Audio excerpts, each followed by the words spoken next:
President of Argentina, Alberto Fernandez, met with his Bolivian counterpart, Luis Arce, to strengthen energy alliances.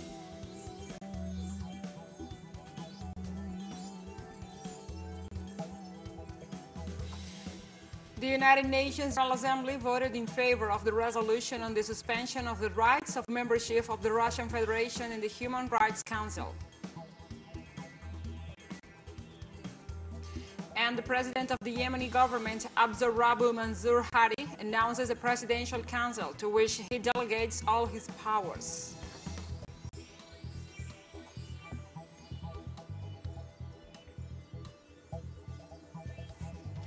Hello, welcome to From the South. I'm your anchor, Gladys Quesada, from the TeleSUR studios in Caracas, Venezuela. We begin with the news. Stay with us.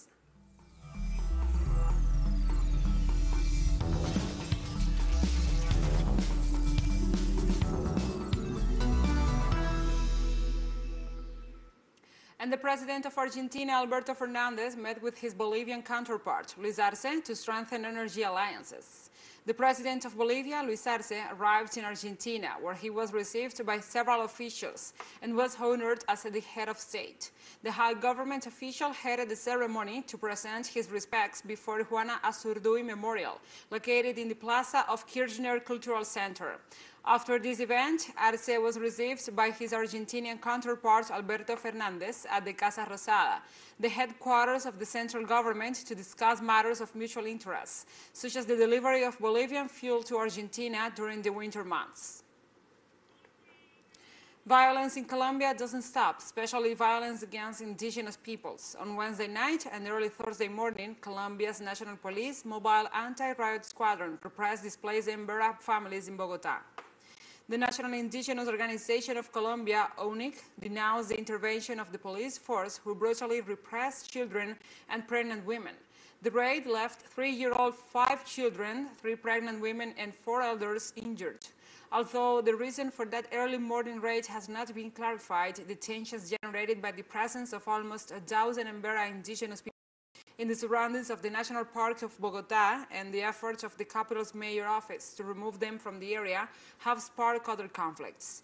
The Embera, who are originally from Chocó and Risaralda, do not want to return to their settlement areas because of the violence and threats from irregular armed groups who have displaced them from their ancestral lands, whereas the state hasn't given them any protection. One of the Embera leaders represented near the national park in Bogotá reaffirmed that they do not want more violence and injuries to their children and women. We are without food, we are tired, all the population that is present in this national park. We as indigenous people are not violent, we're not thugs, we're human beings and we are responsible and respectful as a society, as humans, and we are equal. That is why we want peace. We do not want our children to be hurt. We do not want to abort our children. A woman who is 3 months pregnant is in danger. Peru's Congress will review a petition for a motion by opposition legislators demanding the resignation of the nation's president, Pedro Castillo. The parliamentary motion 1851 describes as worrying the fact that the president has allegedly publicly declared his inability to hold office. According to the legislative motion, the head of state shows a lack of ability to differentiate between right and wrong, and this is the basis for questioning the appointment of ministers and government officials. This motion also accuses the Peruvian president of agreeing to hold a referendum to grant Bolivia an exit to the sea, a gesture that they consider to be a violation of national sovereignty.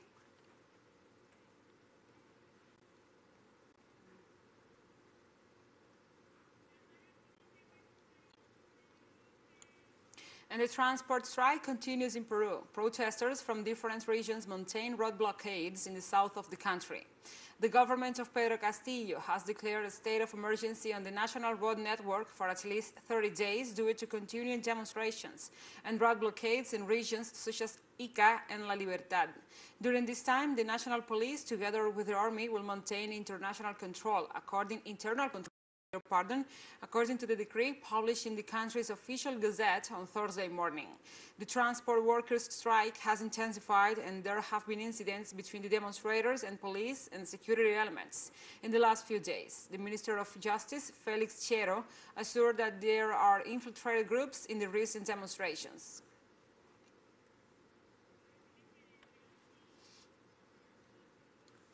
And the left-wing leader, Luiz Inácio Lula da Silva, is considered as the best president in the history of Brazil after 46% of the population said so, according to the latest poll released on Wednesday. Through a telephone survey, most voters stated that former President Luiz Inácio Lula da Silva was the best president of Brazil since the democratization, while Jair Bolsonaro was rated as the worst tenant of the Planalto Palace by 40% of those polled.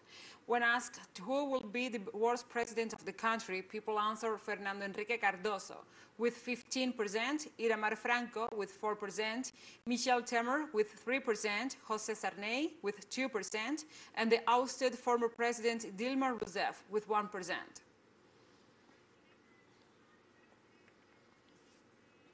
U.S. agricultural entrepreneurs visiting Havana held a meeting with President Miguel Díaz-Canel, who ratified the willingness to expand the trade with the U.S. agricultural sector.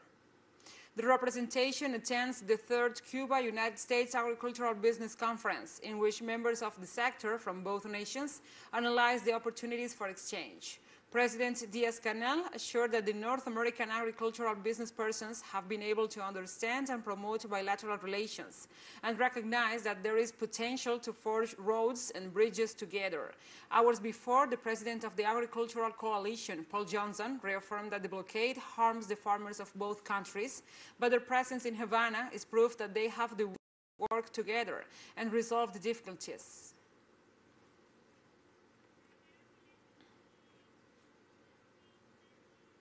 And CARICOM Secretary General Carla Barnett has joined St. Kitts and Nevis in mourning the loss of former Nevis Premier, His Excellency Vance Emery. Secretary Barnett said in her message that Ambassador Emery served his country in many capacities, including senior minister in the federal government and Premier of Nevis. In the wake of the passing, current St. Kitts and Nevis Prime Minister Timothy Harris were also among the first to pay formal respects, taking to social media to pay a tribute to the late two-time Premier who served from 1992 to 2006, and again from 2013 to 2017. Deputy Prime Minister Sean Richards stated that Emery could be remembered most for his service to his people, having served as the leader of the Concerned Citizens Movement, which worked jointly with the People's Action Movement and the People's Labour Party to work towards unifying the country. We'll take a short break now. Join us again after this.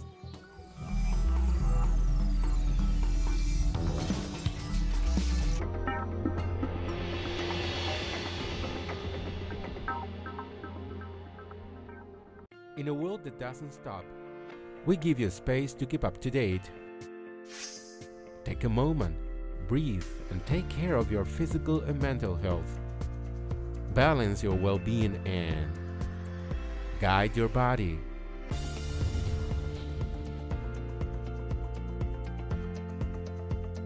Only on TeleSUR.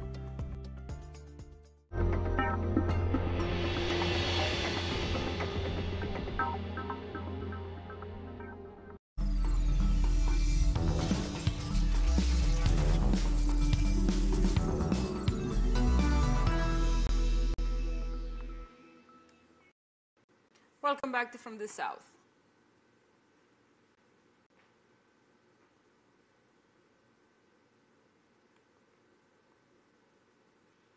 The United Nations General Assembly has just voted in favor of the resolution on the suspension of the rights of membership of the Russian Federation in the Human Rights Council, which advocated for the removal of that country from the Council. The resolution was approved with a total number of 93 countries in favor, whereas 24 countries rejected it, while 58 abstained from voting. The resolution came after a request of the United States due to alleged crimes committed by Russian forces in Ukraine. In this context, the Deputy Permanent Representative of Russia to the UN, Dmitry Polyanskiy, pointed out that such actions could have destructive consequences for the organization as a whole.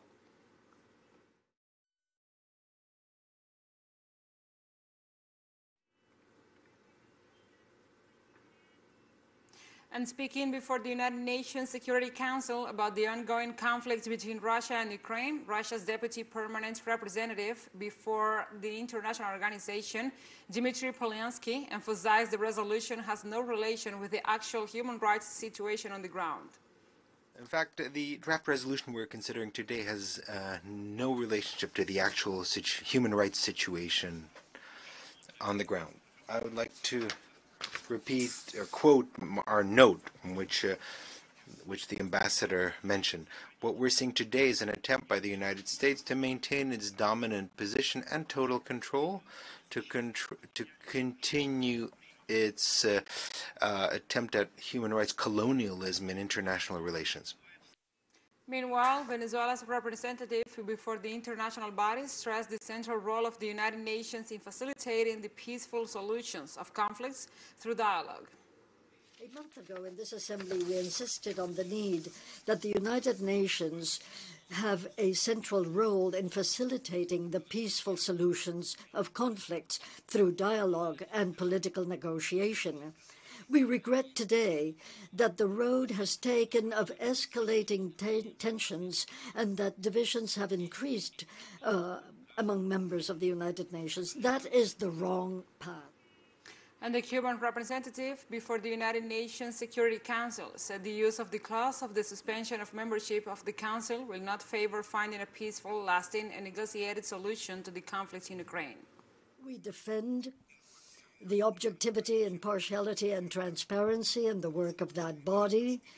Its procedures and mechanisms should work on the basis of true information. The use of the clause on suspension of membership in the Council will not favor finding a peaceful, lasting, and negotiated solution to the conflict in Ukraine. For his part, the representative of the Islamic Republic of Iran called for an immediate cessation of hostilities and emphasized the importance of complying with international and humanitarian laws.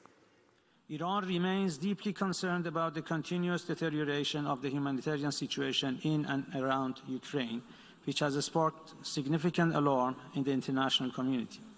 We call for an immediate cessation of hostilities and emphasize the importance of complying with international humanitarian law by all parties.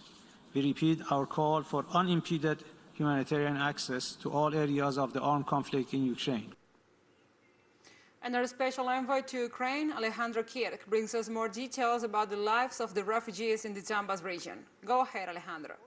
Cathedral in Rostov, a city close to the Donbas border with Russia, exists a refugee center attending victims of the bombardments and shelling from the Ukrainian forces on the civilian population of the Donbas. We spoke with some of the refugees and also with the church authorities. I believe that these refugees are not the last ones, and we will be happy to take them in because we understand the pain of these people. We feel deep compassion for them, and we know a little bit about the difficult events in Ukraine, so we cannot react otherwise. Whatever we can do, we will do our best. We lived in the airport area in the Kievsky district, which is rarely quiet, so the atmosphere was, of course, difficult. But what is happening now was not even the case in 2014. The shelling is now very intense. It really wasn't even the case in 2014. Yeah, it's very scary. There used to be only some stability in life. We knew we were counting on the future somehow, but now you just live for the day and you don't know what's going to happen tomorrow, and that's it. That's the way it is.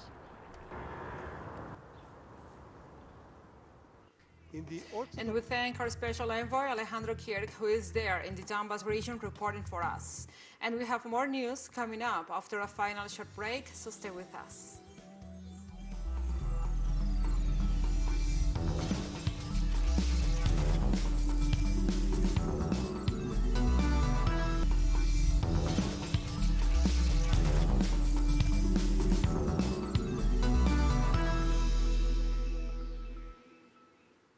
Welcome back. The president of the Yemeni government, acknowledged by the international community, Abso Rabu Mansour Hadi, has announced the creation of a presidential council to which he will delegate all his powers. During a televised address from Riyadh, the capital of Saudi Arabia, the already former president said early on Thursday morning that he was delegating all his powers to his presidential council. From exile, he explained that the council has 8 members and is headed by Rashad Al-Alimi, his successor since 2014, former Minister of Interior under President Ali Abdullah Saleh, who was assassinated.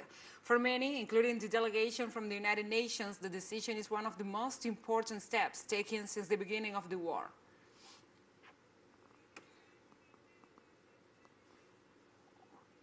On Thursday, Rwanda commemorates the events of the 7th of April 1994, a genocide that left between 800,000 and 1 million dead. 28 years have passed since that genocide, but its impact on world history makes it a well-remembered event.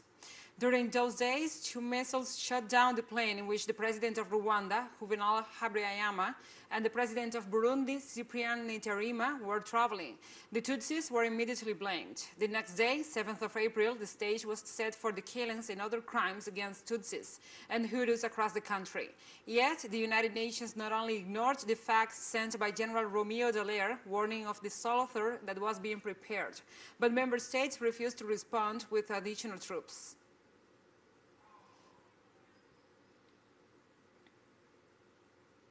And the government of Iran announced that it will soon regain access to a large part of its foreign currency assets frozen in foreign banks. According to local Iranian media, the release of the funds comes within the framework of a new agreement on the sidelines of negotiations on the 2015 nuclear deal. According to our report, the funds amount to over $512 million, which the United Kingdom gave to Tehran last month to pay previous debt. Most of Iran's funds abroad have been frozen in banks in South Korea, Iraq, China, Japan, and India because of the U.S. sanctions.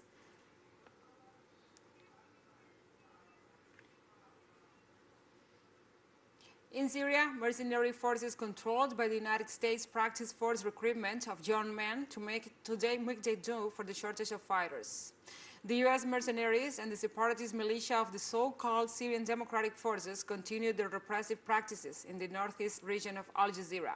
According to local activists, the Washington-backed TAP carried out large-scale raids and roadblocks in the city of Raqqa, where they kidnapped several young men and forced them to join them. They also claimed that the mercenaries resorted to his policy in the face of defeats suffered at the hands of popular resistance, the groups, and the refusal of locals to send their children to these camps.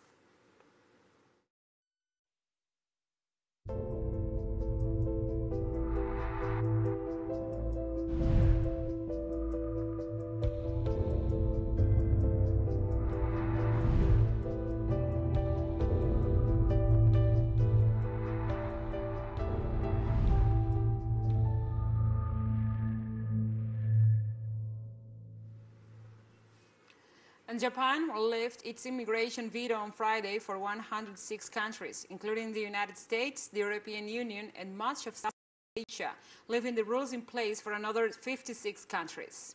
The Ministry of Justice said sanitary control regulations for people upon entry to the country will not change, due to a confusion about a total reopening of the country, spurred by the release of the off news of the veto lifting.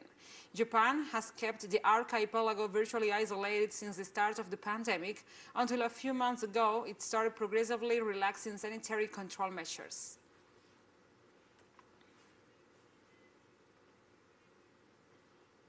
And the Peruvian Ministry of Health reported 35 cases with the BA.2 strain of the Omicron variant.